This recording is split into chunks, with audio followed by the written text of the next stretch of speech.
Hello viewers, ঈশিতার গান গল্প চ্যানেলে আপনাদের সকলকে স্বাগত জানাই। কেমন আছেন আপনারা সবাই? আশা করি প্রত্যেকেই খুব ভালো আছেন। প্রথমে এই চ্যানেলের উদ্দেশ্য সম্পর্কে বলা প্রয়োজনীয় বোধ করছি। এই চ্যানেলের উদ্দেশ্য যারা বই পড়তে ভালোবাসেন না কিন্তু গল্প শুনতে ভালোবাসেন তাদের বই পড়ে শোনানো। হ্যাঁ, যারা বই পড়তে ভালোবাসেন না তাদের বই পড়ে শোনাবো আমি এই চ্যানেলে। ঈশিতার গান গল্প। গানে গল্পে মনে প্রাণে একটু তোমার একটু আমার। আমার আজকের নিবেদন বিখ্যাত লেখক শায়ক আমানের অলৌকিক রহস্য উপন্যাস তার চোখের তারায়। শুরু হচ্ছে আমাদের আজকের নিবেদন শায়ক আমানের লেখা বিখ্যাত অলৌকিক রহস্য উপন্যাস তার চোখের তারায়।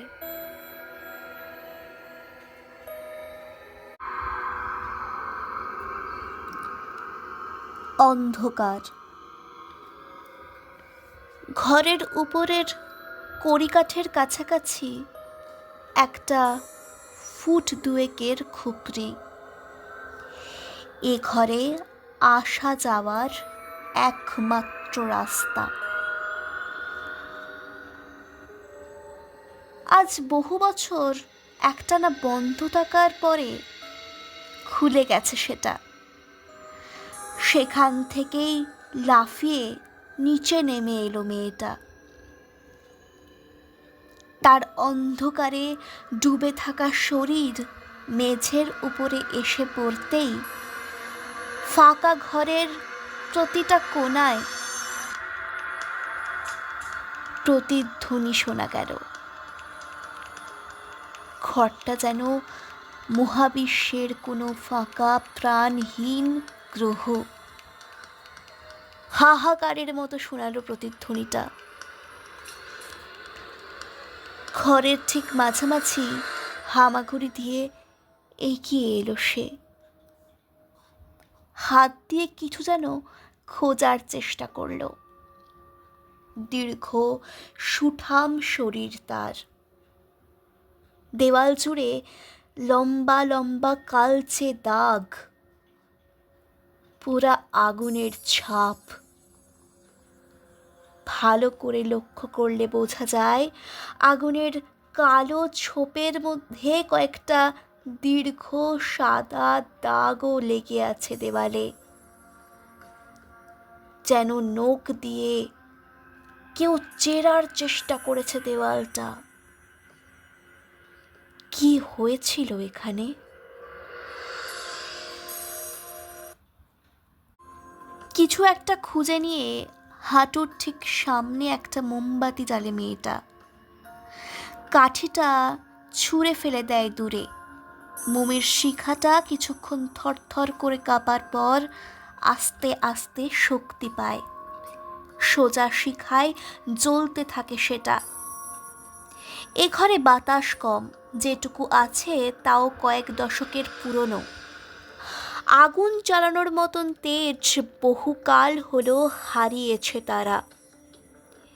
শিখার দিকে তাকিয়ে থাকতে থাকতে আচমকাই চোখ বুজে ফেলে মেয়েটা।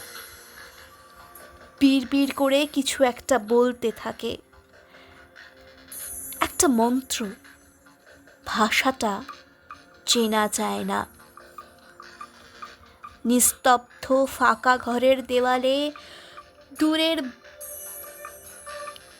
থেকে দূরে ছড়িয়ে পড়ে সেই মন্ত্র, সুরের বোল তোলে, যেন পৃথিবীর গভীরতম কোনো গহ্বরে লুকোনো কোনো মন্দির থেকে বহু মানুষের মন্ত্রপাঠের শব্দ ভেসে আসছে। মানব সভ্যতার থেকে প্রাচীন, নিষিদ্ধ কোনো এক মন্ত্র। মিনিট খানেক সেইভাবে কেটে যায়। ক্রমে ভারী হয়ে উঠেছে ঘরের বাতাস। কোথা থেকে ভেসে আসছে হালকা বাঁশির শব্দ। উল্টো দিকের দেওয়ালে মেয়েটার ছায়া স্থির, একটু কাঁপছে না। একটা ঘন ধোঁয়া জড়ো হচ্ছে ঘরের চারপাশে। ক্রমশ ঘরের ঠিক মাঝখানে জমাট বাঁধছে ধোঁয়াটা, একটু একটু করে বড় হচ্ছে। বাঁশির আওয়াজটা আসছে সেই জমাট বাঁধা ধোঁয়ার কুণ্ডলীর মাঝখান থেকে। সম্মোহনী বাঁশি, ধোঁয়াটাও জীবন্ত। ধীরে ধীরে মেয়েটাকে ঢেকে ফেলছে ধোঁয়াটা।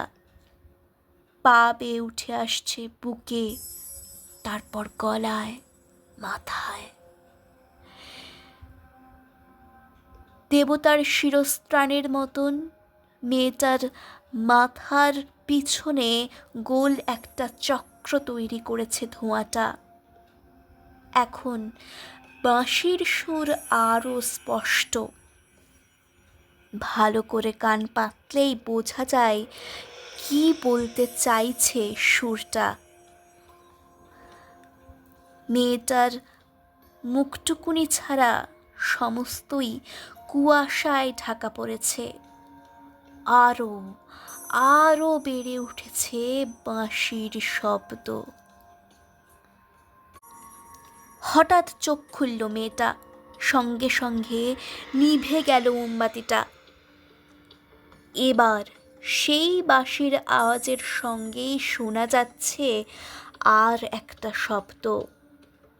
মেয়েটা মৃদু হাসছে, ক্রূর শয়তানি হাসি। তার অন্ধকারে ঢাকা মুখটা আর দেখা যাচ্ছে না, শুধু দুটো চোখের তারা আলো ছাড়াই যেন জ্বলছে।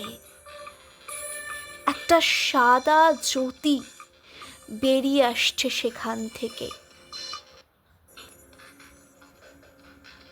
উজ্জ্বল আলোর মতো ছড়িয়ে পড়ছে ঘরময়। সময়ের সীমানা পেরিয়ে নক্ষত্রের আলোর মতো গোটা মহাকাল ফুটে উঠেছে তার চোখের তারায়। শূন্য। পাঁচিলের ভাঙা ফাটল দিয়ে ভেতরে ঢুকে এলো ছেলের দল। এই ফাটলটার আগে অবধি ওরা চারপাশ দেখে শুনে সাবধানে পা চালায়। কেউ দেখে ফেললে নিজেদের মধ্যে গল্প করার আছিলায় না দেখার ভান করে। ফাটলের সামনে এলেই সবার শরীরে বিদ্যুৎ খেলে যায়। তখন এদের মধ্যে দু একজন মাতব্বর আগে ফাটলের ভিতরে উঁকি মেরে দেখে নেয় ভেতরে কেউ আছে কিনা। কেউ নেই দেখলে দ্রুত ইশারা করে সকলকে ভিতরে আসার ইঙ্গিত দিয়ে দেয়। তারপরেই ছোট দলটার মধ্যে একটা হুড়োহুড়ি পড়ে যায়।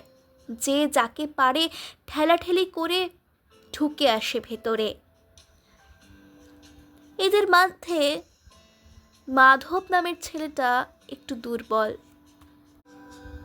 তার উপরে কয়েক বছর ধরে ক্রমাগত আমাশায় ভুগে শরীরটাও চালতার মতন শুকিয়ে গেছে। সেই ঢোকে সবার শেষে, ঢুকে খানিকক্ষণ জবুথবু হয়ে দাঁড়িয়ে থাকে। তারপর বাকিদের ধরতে সজোরে দৌড় মারে। ভিতরে ঢুকে আর গা ঢাকা দিতে হয় না ওদের। জমিদার বাড়ির ভেতরে ওদের ওপর নজর রাখবার জন্য কেউ নেই। মাতব্বরের একজন হলো হরে। তার চেহারাটা একটু গাট্টা গোট্টা, তাছাড়া সে পড়াশোনাতেও চৌখস, ভয়ঙ্কর স্মৃতিধর। বাকি ছেলেরা যখন 13 নাম তার শেষের দিকে এলেই হোঁচট খায়, তখন হরে গড় গড় করে 23 এমনকি 27 অব্দি বলে যেতে পারে। ফলে বাকি ছেলেপুলেদের তাকে নেতা বলে জ্ঞান করতে খুব একটা সম্মানে লাগে না। আজ হরে ভিতরে ঢুকেই মাটি থেকে একটা লাঠি তুলে নিল। তারপর চারপাশটা একবার ভালো করে দেখে নিয়ে বলল, আলো পড়ে গেছে, লুকোচুরি জমবে ভালো। সামনে দাঁড়ানো জনাচারেক ছেলের মধ্যে থেকে একজন প্রতিবাদের রেশ তুলে বলল, না, ওতে তুই বারে বারে জিতেই যাস, অন্য কিছু খেলা হবে আজ। হাত তুলে গন্ডগোলটা থামায় হরে। তারপর আশ্বস্ত করে বলে, আমার আজ শরীরটা ভালো লাগছে না, তোরা খেল, আমি দেখি। খানিক গাঁইগুই হলো, শেষে লুকোচুরি ঠিক হলো। এখন মোমের শিখার শেষ প্রান্তের রঙে রঙে খানিকটা সন্ধে নেমে পড়েছে। মহলের দিকের আলোগুলোও এই ফাঁকে যেন জেলে দিয়ে গিয়েছে কেউ। গোটা জমিদার বাড়িটা ঘুমন্ত পাহাড়ের মতো বিস্তীর্ণ জায়গা জুড়ে শুয়ে আছে। তার গা থেকে একটু আগেই মরা রোদ নিভতে নিভতে একেবারে বিলীন হয়ে এসেছে। দক্ষিণের অন্দরমহলের ভেতরের কয়েকটা ঘর থেকে হ্যারিকেনের আলো দেখা যাচ্ছে। সেই সঙ্গে একটানা ঝিঝি পোকাও ডেকে চলেছে ঘাস পাতার আড়াল থেকে। স্যাঁতসেঁতে সন্ধ্যার গন্ধ নামছে বাতাসে। কান পাতলে শোনা যায় হালকা বাঁশির মতো হিস হিসে আওয়াজ। সাপের আওয়াজ কি? হতেও পারে। এই ছেলেরা সাপে ভয় পায় না। ওদের কাছে সন্ধ্যের জমিদার বাড়িটা এক অবাক বিস্ময়ের সন্ধান দেয়। সারাদিন 2-5 জন টুরিস্ট ভিড় করে এখানে। 5টায় সদরের দরজা বন্ধ হয়ে গেলে বাড়ির বাইরের দিকের এই পেছনের অংশটা একেবারে ফাঁকা হয়ে যায়। সেই সুযোগ নিয়ে সবার চোখ এড়িয়ে তার ভেতরে দৌড়াদৌড়ি করে খেলা করে বেড়ায় স্কুল ফেরত ছেলেরা। ওদের গলার আওয়াজ পেয়ে সদরের দারোয়ান কাশীনাথ একবার দেখতে এসেছিল এদিকটা। এমনিতে জমিদার বাড়ির চত্বরে বিশেষ অনুমতি ছাড়া কাউকে ঢুকতে দেওয়া হয় না, কিন্তু কাশীনাথের সঙ্গে একরকম চুক্তি হয়ে গিয়েছে বাচ্চাগুলোর। এখানে কাছে পিঠে দোকান নেই। রোজ স্কুলের সামনে মণিহারি দোকান থেকে কাশীনাথের জন্য বিড়ির প্যাকেট এনে দেয় এরা। কাশীনাথও বিড়ি পেয়ে খুশি হয়ে তাদের ঘণ্টাখানেক এখানে থাকবার অনুমতি দেয়। আজও তাদেরকে দেখে বিশেষ আপত্তি করে না কাশীনাথ। হরে বিড়ির প্যাকেট এগিয়ে দিতে একবার ভারী গলায় বলে, শীতকাল পড়লি একটু জলদি আসতে হয়, অন্ধকারে তোমরা খেলা করো, আর কিছু হলে আমার চাকরিটা যাক। হরে কান দেয় না কথাটায়। কাশীনাথ তার পাশে বসে পড়ে বিড়িতে একটা টান দেয়, তারপর কণ্ঠ নামিয়ে বলে, মহলে ভূত আছে তা জানো? একটা ফুৎকার করে হরে। ওইসব ছেলে ভুলানো গল্প আমাদের বলে লাভ নেই দাদু। আমাদের স্কুলে বলেছে ভূত বলে কিচ্ছু নেই। কথাটা মেনে নিতে পারে না কাশীনাথ। গুনগুন করে বলে, নাও যদি থাকবে তাহলে আমি কারে দেখলুম। তুমি আবার কি দেখলে? অর্ধেক কৌতূহল দেখায় হরে। তা বললি তুমি বিশ্বাস করবে নে। একটা মেয়ে ছেলে ঘুরে বেড়ায় এখানে, একদিন রাতে থাকলে দেখতে পাবে। বাকি অর্ধেক কৌতূহল জেগে ওঠে হরের। সেই সঙ্গে ভুরু দুটোও কুঁচকে ওঠে। কাশীনাথের দিকে ফিরে কিছু একটা বলতে যাচ্ছিল সে, এমন সময় অন্য একটা গলা পিছন থেকে শুনে ঘুরে তাকায়। অন্দরমহলের বেড়ার থেকে খানিকটা দূরে যেখানে তারা বসেছে তার পিছন দিয়ে প্রাসাদের চাতাল পেরিয়ে দিঘির দিকে যাওয়ার রাস্তা, সেই রাস্তা দিয়ে যেতে যেতে ওদের দেখতে পেয়ে আওয়াজ দিয়েছে একটা লোক। কাশিনা থেকে চেনে। বাড়ির উত্তরের মহলের কিছু অংশের মেরামতের বন্দোবস্ত করা হয়েছিল। সিনিয়র ইঞ্জিনিয়ার হিসেবে ইনি এসেছেন। আপাতত উত্তরের প্রাসাদের একটা ঘরেই রয়েছেন। কাশীনাথকে বিড়ি টানতে দেখে মুচকি হেসে তিনি বললেন, বাহ, এখানেও খুসটুসের কারবার চলে দেখছি। বিড়িটা মুখ থেকে সরিয়ে একটা অপ্রস্তুতের হাসি হাসে কাশীনাথ। তারপর ব্যাপারটাকে সামলে বলে, আপনি এইদিকে সন্ধ্যেবেলা কেন আসেন বাপু? সাপের উৎপাত। আমার আবার একটু সন্ধ্যের হাওয়াটা না খেলে কাজে তেমন মন লাগে না। বিশেষ করে এখানে দিঘিটা দেখবার পর থেকে আর লোভ সামলাতে পারিনি। রাইতে একটু তাড়াতাড়ি আসবেন বাবু। কোথায় কি থাকে? কি আবার থাকবে? ভিতরে ঢুকে কে কি হাতিয়ে নেবে তা তো বলা যায় না। গেটটা ফাঁকা রেখো না। আর ওসব ভূতের গল্প তুমি বাচ্চাদের শুনিও। বলতে বলতে পা চালিয়ে দিঘির দিকে চলে যায় লোকটা।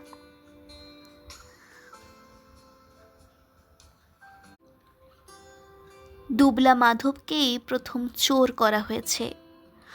বাকিরা গিয়ে লুকিয়েছে উত্তরের অন্দরমহলে। দিঘির পার বরাবর এগিয়ে যায় মাধব। পেছন থেকে বন্ধুদের ডাক তার কানে একটু একটু করে মিলিয়ে আসে। এতক্ষণে আকাশে চাঁদ উঠেছে।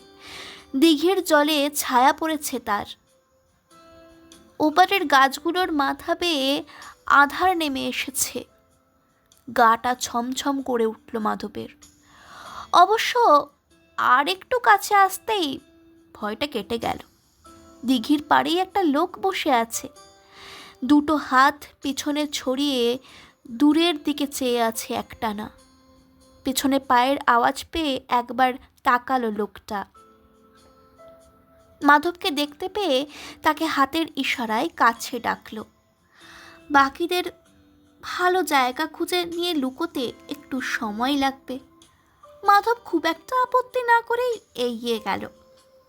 লোকটা মাধবের পিঠে একটা হাত রেখে বলল, তোরা যে এখানে খেলতে আসিস, ভয় করে না? মাথা নাড়ে মাধব। মনে মনে 1 থেকে 40 গুনতে শুরু করে। লোকটা একটু অবজ্ঞার হাসি হেসে বলে, যদি এই জলে পড়ে যাস? সাঁতার জানি আমি। গুনতে গুনতেই জবাব দেয় মাধব, সে তো আমিও জানি, তাও ভয় লাগে। কিসের ভয়? লোকটাকে একটু ভাবুক দেখায়। দূরে অদৃশ্য চাঁদের দিকে চেয়ে থাকতে থাকতে বলে, কি জানি, এই দিঘির পাড়টায় এলেই মনে হয় কেউ যেন তাকিয়ে আছে আমার দিকে। তোর মনে হয় না? আবার মাথা নাড়ে মাধব। একটু একটু ভয় যে তার লাগে না তা নয়, কিন্তু বাইরের লোকের কাছে সেটা স্বীকার করে ফেললে আরও বেশি করে তার হাবা গোবা বলে বদনাম রটে যাবে। লোকটা কিন্তু থামে না, যেন নিজেকেই বলছে, এমনভাবে বলতে থাকে, খালি মনে হয় কেউ যেন জলের দিকে টানছে, এই বুঝি টেনে নিয়ে ফেলবে দিঘির জলে। মাধবের গোনা শেষ হয়ে গেছিল। সে আর না দাঁড়িয়ে দৌড় দিল ভাঙা অন্দরমহলের দিকে। নরম ঘাসের ওপর দিয়ে তার পায়ের আওয়াজ শোনা গেল বেশ জোরে, ক্রমশ মিলিয়ে এলো। রাত আরেকটু বেড়ে উঠতেই জায়গাটা ছেড়ে ছেলের দল একে একে বাড়ি চলে গেল। মহিতোষ কিন্তু দিঘির পার থেকে উঠল না। আজ যেন তাকে নেশায় পেয়েছে। উঠতে ইচ্ছে করছে না। দূর গাছের ফাঁক দিয়ে হাওয়া এসে মাঝে মাঝেই ঢেউ খেলিয়ে দিচ্ছে জলের ওপরে।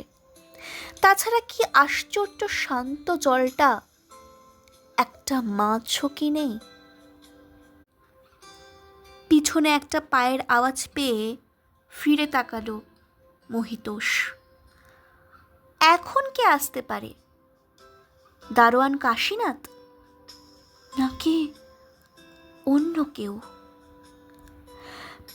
পিছন ফিরে কিন্তু কাউকে দেখতে পেল না সে।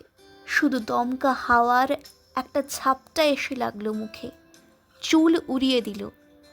বহুদূর থেকে গুনগুন করে একটা গান ভেসে আসছে যেন। খুব করুণ সুরে কেউ যেন বাঁশি বাজাচ্ছে। ভারী চেনা লাগে সুরটা। মাথা সামনে ঘুরিয়ে নিয়েছিল মহিতোষ। সঙ্গে সঙ্গে আবার মনে হলো কেউ এসে দাঁড়িয়েছে পিছনে। পিছনের জমিটা পুরোটাই ঘাসের, তার উপরে কেউ হাঁটলে ঠিক যেরকম শব্দ হওয়ার কথা সেরকম শব্দই পেয়েছে মহিতোষ। কিন্তু কই, কেউ তো নেই। উঠে দাঁড়ায় মহিতোষ। হাতের টর্চটা জেলে একবার পুরো জায়গাটা দেখে নেয়। শুধু যে এই জায়গাটাতেই জনপ্রাণী নেই তা নয়, এখানে একবার এসে দাঁড়ালে মনে হয় গোটা পৃথিবীর কোথাও যেন কোনো জনপ্রাণী নেই। গোটা পৃথিবীটাই যেন আচমকা ফাঁকা হয়ে গিয়েছে। কে ওখানে? একটা ঝোপ নড়ে উঠতেই সেদিকে আলো ফেলে মহিতোষ। চারদিকটা ভালো করে দেখে একটা ছোট্ট লাঠি খুঁজে নেয়। তার কাছে আপাতত দামি জিনিস বলতে কিছুই নেই, তাও কারো খারাপ কোনো উদ্দেশ্য থাকতেই পারে। টর্চটা ঝোপের উপরে ধরে লাঠিটা উঁচিয়ে এগিয়ে যায় মহিতোষ। এখনো নড়ছে ঝোপের পাতাগুলো। কিছু তো একটা আছে, তা নিয়ে সন্দেহ নেই। গুনগুন বাঁশির আওয়াজটা আরো বেড়ে উঠেছে যেন। কাপা কাপা হাতে লাঠিটা দিয়ে ঝোপের একটা ডালকে একপাশে চেপে ধরে মহিতোষ। তারপর এক ঝটকায় সজোরে একটা বাড়ি মারে তার ওপরে। না, কিচ্ছু নেই। ঝোপের ভেতরে ছেলেদের ফেলে যাওয়া একটা বল চোখে পড়ল, অথচ একটু আগেই এখানে কাউকে হাঁটতে শুনেছে সে। কোথায় গেল তাহলে লোকটা? মহিতোষ ভীতু নয়। তাই যদি হতো তাহলে এই মুহূর্তে সে ঊর্ধ্বশ্বাসে প্রাসাদের দিকে দৌড় দিত। তার বদলে লাঠিটা আরো শক্ত করে ধরে সে জলের দিকে তাকালো। সঙ্গে সঙ্গে বুকের ভেতরটা হিম হয়ে গেল তার। মনে হলো এতক্ষণ যেন জলের ভেতর থেকে মুখ তুলে কেউ তাকিয়েছিল তার দিকে। সে ফিরে তাকাতেই মাথা নামিয়ে নিয়েছে। শান্ত জলের সেই জায়গাটায় এখন গোল হয়ে ঢেউ খেলে যাচ্ছে। এইবার সত্যিকারের ভয় লাগলো মহিতোষের। জলের দিকে এক পা করে এগিয়ে গেল সে। সত্যি কেউ আছে এখানে। শুধু এই জলের ধারে নয়, এই প্রাচীন জমিদার বাড়ির আনাচে কানাচে, বিরাট সিমেন্টের থামে, শ্যাওলা ধরা শ্বেত পাথরের মূর্তিগুলোর নিশ্চল চোখে জীবন্ত কিছু লুকিয়ে আছে। সবার চোখের আড়ালে খুন, ক্ষোভ, প্রতিহিংসা, অত্যাচারের যে গোপন উপাখ্যান, ইতিহাস তার শরীরের রন্ধ্রে রন্ধ্রে লুকিয়ে রাখে। আজ যেন তা উজাড় করে দেখাতে এতটুকু আপত্তি নেই তার। মাছের ঘাই মারার মতো একটা গোল ঢেউ চারপাশে ছড়িয়ে যাচ্ছে। দিঘির ঠিক সেই জায়গাটায় একটানা তাকিয়ে থাকলেও মহিতোষ। তার সমস্ত ইন্দ্রিয় এখন যেন একটু বেশি সজাগ হয়ে উঠেছে। গোল ঢেউটার ওপরে স্থির হয়ে রয়েছে টর্চের আলো।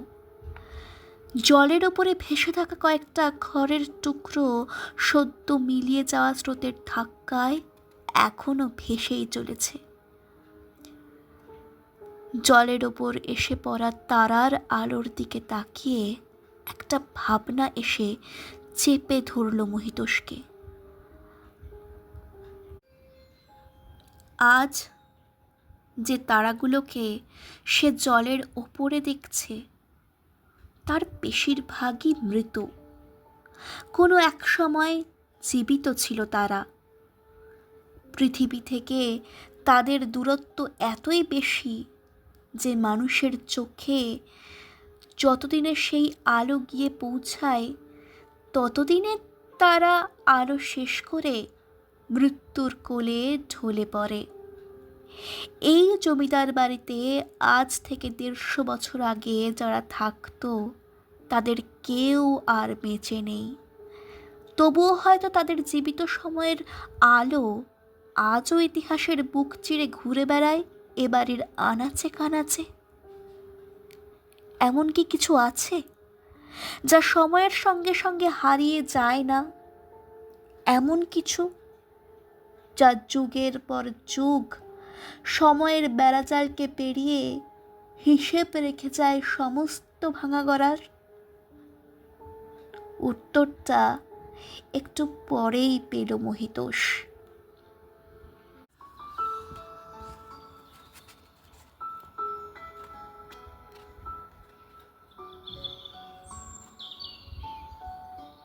পরদিন সকালে মহিতোষকে না পেয়ে একটু ঘাবড়ে গেল কাশীনাথ। রোজ সকালে সে এখানেই চা রেখে যায়। আজ বাইরে থেকে কড়া নাড়তে গিয়ে খেয়াল হলো দরজা বাইরে থেকেই বন্ধ। মানে মহিতোষ এখনো দিঘির ধার থেকে ফেরেনি? রাত্রে কি ওখানেই ঘুমিয়ে পড়েছে নাকি? ঘড়িটা একবার দেখে নিয়ে সন্দেহ আরো দৃঢ় হলো কাশীনাথের। এত বেলা অবধি দিঘির ধারে শুয়ে থাকলে চোখের আলো পড়েই তো ঘুম ভেঙে যাওয়ার কথা। এখনো তাহলে ফিরল না কেন? চাটা রান্নাঘরে রেখে এসে সিঁড়ি পেরিয়ে বাইরে বেরিয়ে এলো কাশীনাথ। বাইরের চাতালে এখন সকালের রোদ মেলা বসিয়েছে। সেটা পার করে খানিকটা ধীর পায়েই সে দিঘির দিকে এগিয়ে গেল। ঝকঝকে আয়নার মতো দিঘির জল নিস্তরঙ্গ হয়ে শুয়ে আছে। একটা ঢিমে হাওয়া বয়ে চলেছে ক্রমাগত। দিঘির পার ফাঁকা, মানুষজনের কোনো চিহ্ন নেই সেখানে।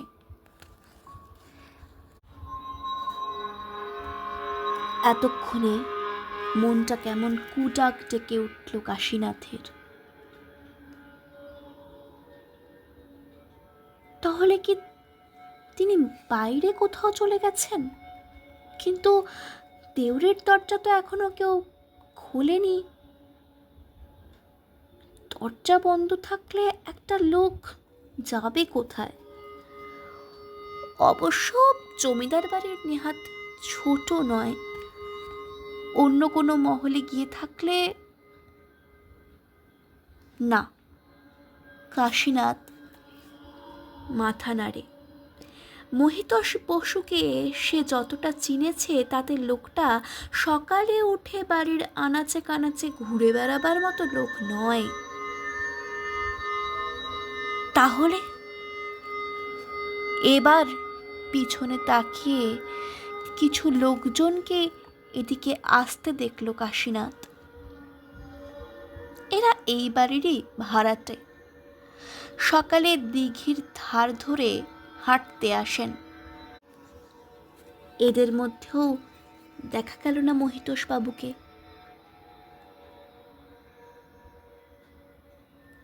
সে আসতে যাচ্ছিল এমন সময় দিঘির ধারে কিছু একটা জিনিসে চোখ পড়তে সে থমকে দাঁড়ালো। দিঘির ঠিক ধারেই জলের ছাঁট লেগে মাটি নরম হয়ে আছে, তার ওপরেই কয়েকটা আঁকিবুকি দাগ ফুটে আছে যেন। কাপা কাপা আঙুলের চাপে কেউ যেন কিছু লিখে আবার মাটি লেপে দিয়েছে। তারপর সেই মাটির ওপর আবার আঙুল বুলিয়ে আঁকা একটা পাকানো গোল দাগ, মশার ধূপের মতো একটা চিহ্ন। লেখাটা থেকে একটু দূরেই একটা পায়ের ছাপ দিঘির দিকে এগিয়ে গেছে ছাপটা। দিঘির নিটোল জলের ওপরে গিয়েই মিলিয়ে গেছে, আর ফিরে আসেনি। কাশীনাথ ভালো লেখাপড়া জানে না, তার উপরে মাটি লেপে দেওয়ায় লেখাগুলো আরোই কিছু বোঝা যায় না। বরঞ্চ মশার ধূপের মতো চিহ্নটার মানে সে জানে। ছেলেবেলায় এবারের কোনো একটা জায়গায় এই চিহ্নটা দেখেছে সে। কোন জায়গায় সেটা আর মনে পড়ে না। কিছু একটা মনে পড়তেই কয়েক পা পিছিয়ে এলো কাশীনাথ। তার বৃদ্ধ বুকে একটা ভয়াবহ উত্তেজনার ঢেউ ঝাঁপিয়ে পড়ছে ক্রমাগত। সকালের রোদে মহিতোষ বসুর আঙুলের ছাপে তৈরি চিহ্নটা এখন জ্বলজ্বল করছে, প্রাচীন পৌরাণিক ধারণা অনুযায়ী, যার অর্থ পুনর্জন্ম।